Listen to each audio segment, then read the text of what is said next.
everybody, and welcome back to another episode of the Doris and Angelo Apologetics series. If you have been keeping up with us and our series, then you are familiar with one of the last episodes that we filmed, which was based on slavery. We decided that we would give you guys a part two due to a question by a viewer that we had sent in. As always, I do want to welcome Pastor Richard Swift and thank him here for his time today. So thank you, Pastor, for I'm being glad with to us. be back. So we're just going to go ahead and jump in. And I want to start off with, in regards to the pushback that we received, what are your thoughts on that? Well, I knew when I was covering the issue on slavery that I was covering with a narrow stroke, not a broad stroke. And so, for most that would not have an underlying angst with that issue of slavery, I think that first episode would have pretty much covered it. They get their answer and they move on. But recently, we did get some pushback on that episode. Mm-hmm.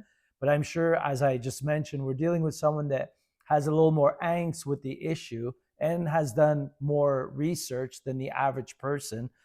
To quote him, he testifies himself, I just wish we could have an honest conversation about this because it's an issue that I struggle with. Mm-hmm. So we know that we're dealing with an issue that this person is struggling with. But to be fair, there's probably many, many others that are still struggling with that issue and perhaps are not satisfied with that first answer. Again, to admit myself, covered it with not such a broad stroke, trying to limit the podcast, not to be 5-6 hours. And so we are going to try to cover some of the issues that he has brought up and maybe dig a little deeper on the subject.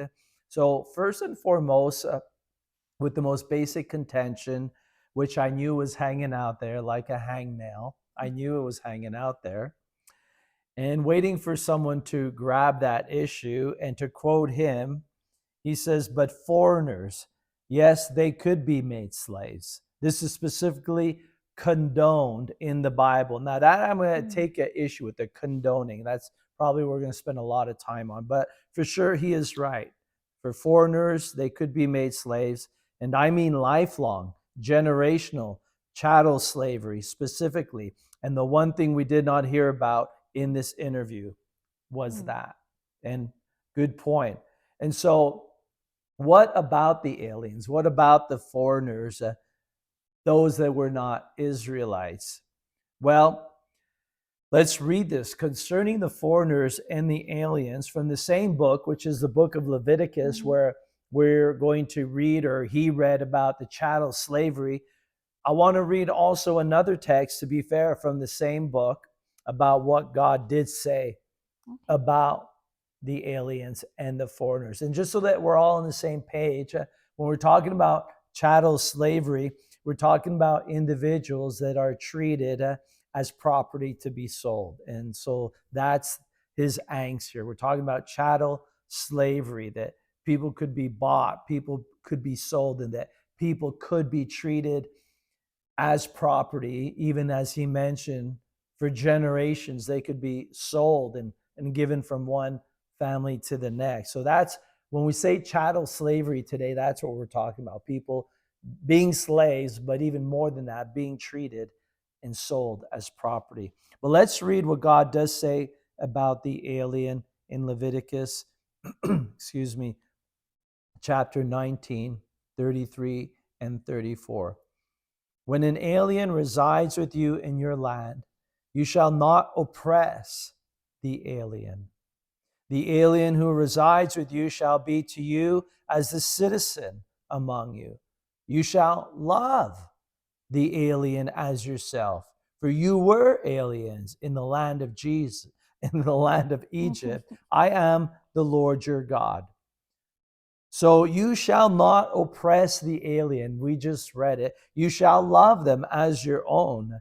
So there does seem to be contradictions here, because I would consider slavery oppression, and certainly chattel slavery would be considered oppression. And so I'm fully aware of the texts in Leviticus that do talk about chattel slavery, which we didn't mention in the previous podcast. Let's look at the main one. It's in Leviticus 25, verse 44. Your male and female slaves are to come from the nations around you. From them you may buy slaves. You may also buy some of the temporary residents living among you and members of their clans born in your country, and they will become your property. You can bequeath them. This is where he gets it from generation to generation. You can bequeath them to your children as inherited property, and you can make them slaves for life. But you must not rule over your fellow Israelites ruthlessly. If a foreigner residing among you becomes rich, and any of your fellow Israelites become poor and sell themselves to the foreigner or to a member of the foreigner's clan. Two complications here, or let's say three. God earlier speaks in Leviticus 19 about not oppressing them, about loving them. But here they're being sold as property. And then it ends with the foreigner having the potential to not only not be a slave, but to actually become rich and end up with an Israelite slave. I don't know how many people caught that.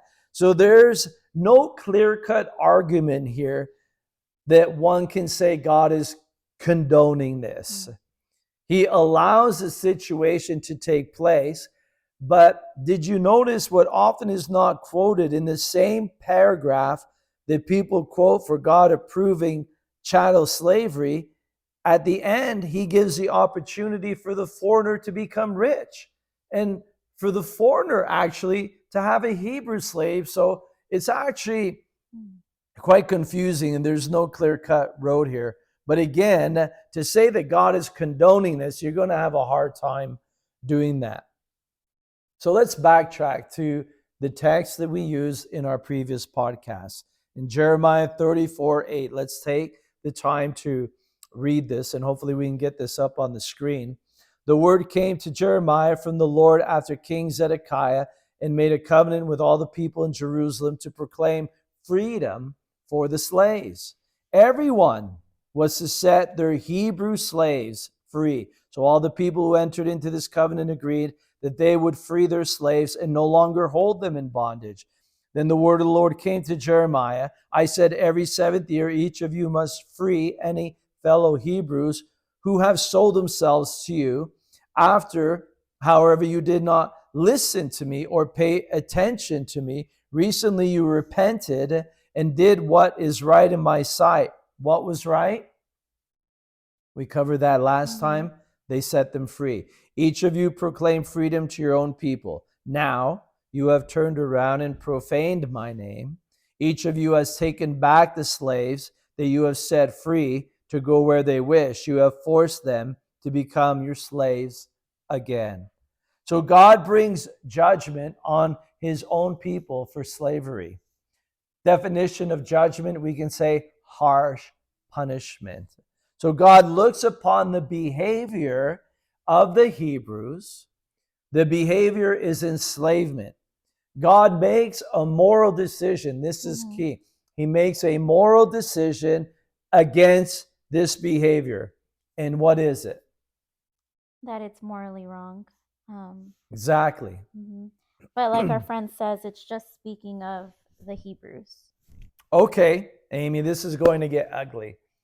So we're going to have to go to court for this. Okay. You and your friend can be the plaintiff, and God and I will be the defendants. Okay. The case, God condones slavery, judge him. So, Amy, if you could be my first witness, would you be willing to take the stand? Sure. All right, so you're my first witness on the stand. From the evidence in the text in Jeremiah, what was God's opinion of the Hebrew enslaving each other? That he condemned them for it. Okay. Now, did he tell them to release the slaves? Is that a yes or no? Yes. Okay. Did God command to release the slaves and set them free? Yes. All right. So in reference to the behavior of slavery, What moral decision did God make to the Jews concerning slavery? Um, well, I'm not talking about the Jews, so I'm talking about the aliens and the chattel slavery. Okay, but that's not the question, Amy. The question was, did God approve it, condone it, or condemn it? He condemned it and judged them. Mm-hmm. But again, back to But it's the we're not talking about the alien or the foreigner. And of course, Mhm. our friend is saying, but I am. But we're Mhm. going to get there. The question is simply, we're trying to get one place at a time. Did God condemn it? Yes, he Then condemned case it. dismissed. All we're looking for is, did God condemn slavery? Now, two truths can coexist at the same time. And we humans have a hard time with our finite minds to understand, how can two truths exist at the same time? But there can be. How can God condemn slavery, but then allow it for the Mhm. foreigner and the alien? And because we can't make that transition in our minds, then we say, then he condemned it for the Hebrews, but he approved it. But we have two truths here.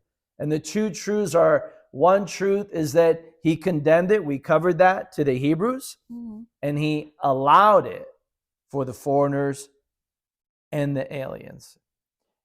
Amy, if you could repeat that last paragraph in Leviticus 25, if you could repeat that. Okay.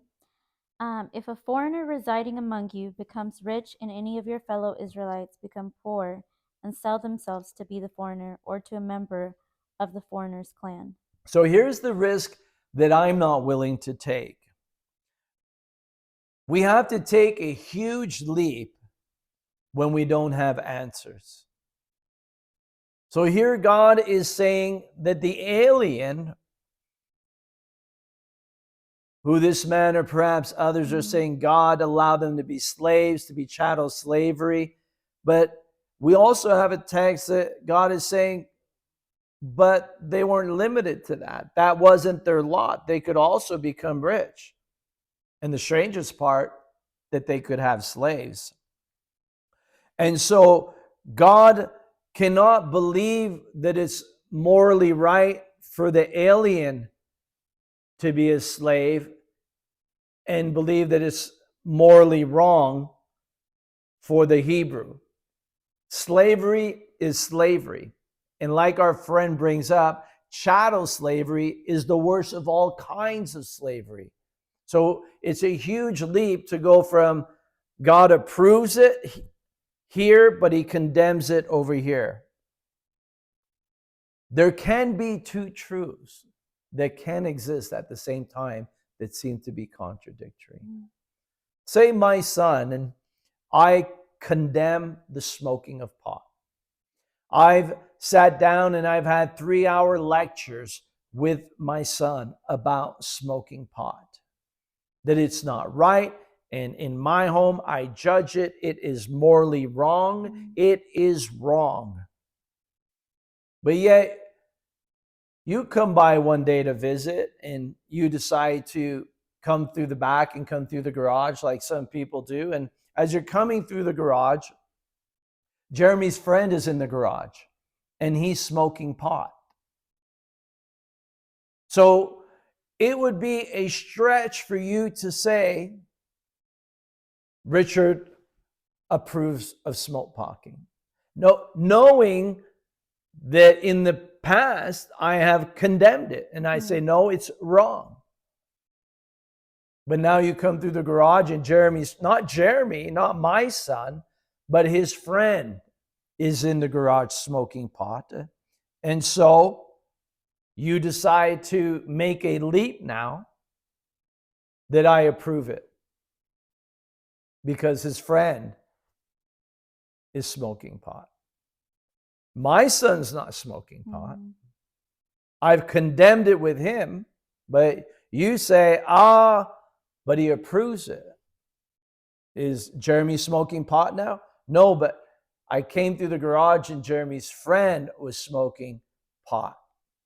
And so you make an assessment, a character assessment of me that I approve it, but I don't. And so there are numerous reasons why Jeremy's friend might be smoking pot in my garage. Your assessment, because you can't process two truths, well, he can't condemn it and then have his friend smoking pot, but it could be very likely that both of those are true, that I do condemn it and Jeremy's friend is smoking pot. Do you see how two truths can exist? Number one, that you don't know is Jeremy's friend perpetually going to smoke pot in my garage? You don't know the answer to that. Do you know if I will eventually speak to Jeremy's friend about his smoking pot in my garage? You don't know the answer to that either. Did Jeremy's friend tell him and me that he was about ready to have a seizure? He could feel a seizure coming on, and if he didn't smoke pot in that moment, he was going to have a seizure and collapse on our floor. And Jeremy and I don't know how to respond to that. So, well, okay, go smoke pot in the garage then. You don't know any of this. You don't have any answers to any of the questions I've just asked you. You didn't even think of those.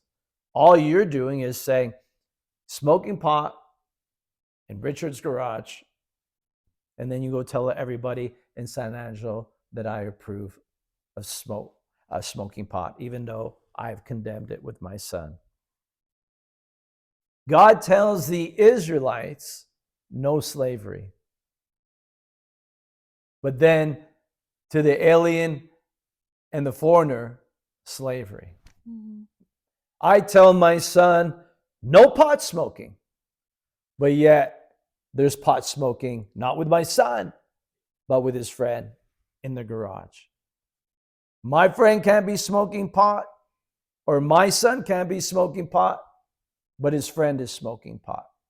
The Israelites cannot have slaves, but the foreigner and the aliens can be slaves. And so these are seeming contradictions, perhaps at face value. But to go around saying that I approve it, or to go around with God saying he approves it, we are making a character assessment against me, and we're making a character assessment against God that we don't have proof of.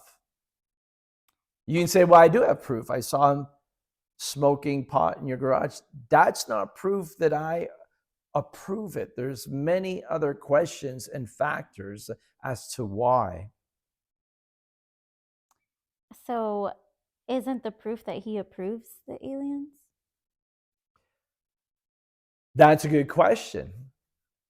And so the question that we need to derive from that then is this, and this is a big one.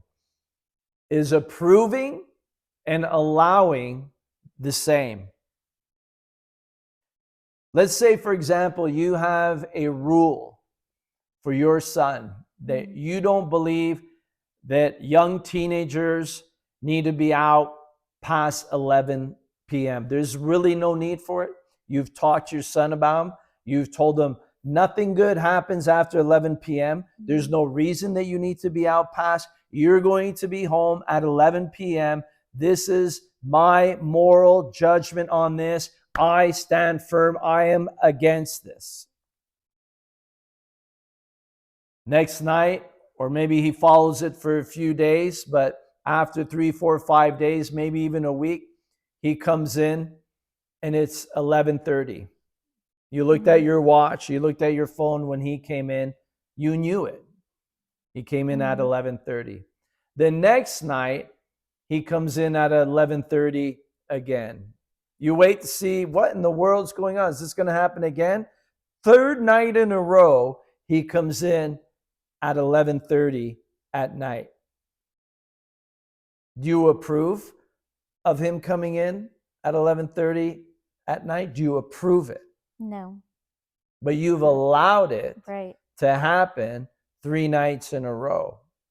Say I'm living in your house. I'm a guest there. I'm staying with you. I'm a family member. I'm visiting from Ohio. And I'm witnessing this. I know what Amy said. She condemns it. But 3 nights in a row, her son has come in past 11 o'clock and she hasn't said anything. She's allowing it. So I go all over San Angelo or all over the church and I say, did you know Amy approves of young people being out past 11 o'clock? No, I didn't. I always thought she was against it. No, I've been there. I've been staying with them. And, her son has come in 3 nights in a row past 11:30 and she hasn't said anything. She approves it. But I'm asking you now, you're right here. Right. And I'm asking you, do you approve it? So just so we get our facts straight, do you approve it? No, I wouldn't approve it. But you've allowed it. Right. So there's a difference. So why might you be allowing it? We don't know. Do you have an answer? Maybe you could throw off the cuff and just randomly why you might allow it. I mean, there are reasons we don't know. Yeah, maybe just to save an argument, or because it's 30 minutes and maybe you think, well, it's just 30 minutes, and again, to save an argument and not maybe you're waiting to see if he corrects the behavior. Yeah. Maybe you're talking to your husband, assessing what are we going to do? What will be the consequences? And so there can be all sorts of dynamics working behind the scenes. And that's what we're going to look at today. Are there dynamics working behind the scenes with God that we don't know about before we make a character judgment against him, this is a bad one. We're making a character assessment against God, and it's a bad one. That he approves, this is what he said earlier, that he condones chattel slavery. And I think this is not a play on words. He might come back to us or other people say, this is just a play on words. He allowed it, he approved it. God allowed chattel slavery, he approved it. You're playing with words. But I don't think we are playing with words. I think there really is a big difference. And we do have on record of him condemning it. So we have to stick with that. There's no text in the Bible where God says he was well pleased with chattel slavery. Well, that's ridiculous. Why would he say that? Because he would say it if it was true. And God's God. He doesn't have to hide from anybody. And there are plenty of texts in the Bible where we read God was well pleased. We're not going to find a text in the Bible where it says God was well pleased with chattel slavery. We are simply going to find a text where he allowed it, and then we have a text where he condemned it. So we have him condemning it, and then we see that it's allowed. We have you condemning being out past 11, but we see you allowing it. We have me condemning pot smoking in my family and my son, but yet you see me allowing it for his friend in the garage. So we can see that there can be two truths that exist at the same time that seem to be contradictory. So the facts are this: God morally judges slavery in the Bible. He judges his own people harshly. These are facts. Let's look at the facts. God judges it. Do you see in the Bible where God judges it? Okay. Let's look at the second fact, that God allows chattel slavery in the Bible. We don't need people running around saying, no, there's no such thing. God has never allowed chattel slavery. It's in Leviticus chapter 25. We read it. So fact number one, God condemns, morally judges slavery. Number two, there is chattel slavery in the Bible. And number three, that God allows foreigners to prosper. We can't leave that fact out. And that God allows the alien and the foreigners to rise up and even have their own slaves. So anything else we make up is conjecture. I'm sorry, but jumping to conclusions about why there's chattel slavery, to me, is conjecture. Conjecture is when we are adding to the Bible what is not in there. If we stick to the facts are God judges, makes a moral decision against slavery wrong. Fact is, yes, there's chattel slavery in the Bible. God allowed it. But also fact number 3, that God also allowed the alien and the foreigner to prosper. The word is rich in our text, and also to have a slave. Anything else is conjecture. So I want to close with my first point. We have to take this in, and that is that God made a moral judgment on slavery. He condemned slavery. He condemned it.